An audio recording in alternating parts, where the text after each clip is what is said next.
Most people try to fix their thinking only when they feel bad. When anxiety appears, when jealousy appears, or when negative thoughts begin spiraling, that's when people suddenly try to take control of their mind. But that's actually the hardest moment to do it. When strong emotions are already active, your brain shifts into reaction mode.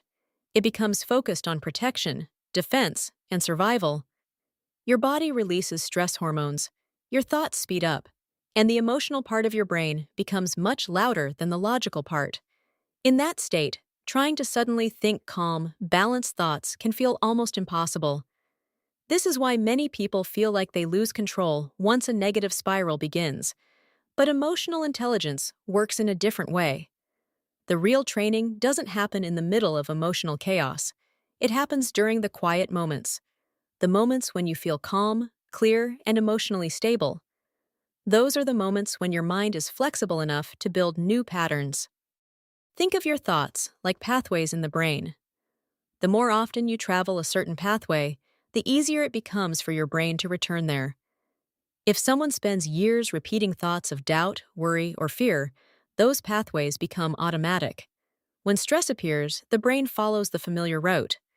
But the opposite is also true. When you practice thoughts of trust, perspective, patience, or understanding during calm moments, those pathways begin forming as well. At first, they may feel unnatural, they may feel forced, but repetition changes the brain. Each time you practice a healthier perspective, you strengthen that mental pathway. Then one day something interesting happens. A stressful situation appears. A negative thought begins forming. But instead of immediately taking over, another thought appears alongside it. A more balanced thought, a calmer interpretation of the situation. And that second thought slows the momentum of the spiral. It creates just enough space for awareness. Now, instead of being dragged into a reaction, you have a moment to choose your response. Over time, this process becomes easier.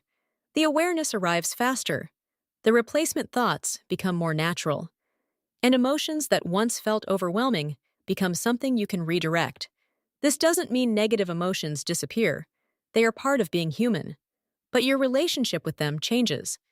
Instead of feeling powerless inside the storm, you begin to understand the mechanics of the storm itself.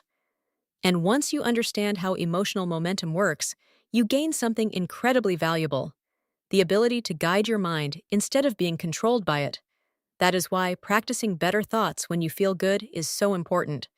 You are not just thinking positive thoughts, you are preparing your mind for the moments when emotional intelligence matters the most.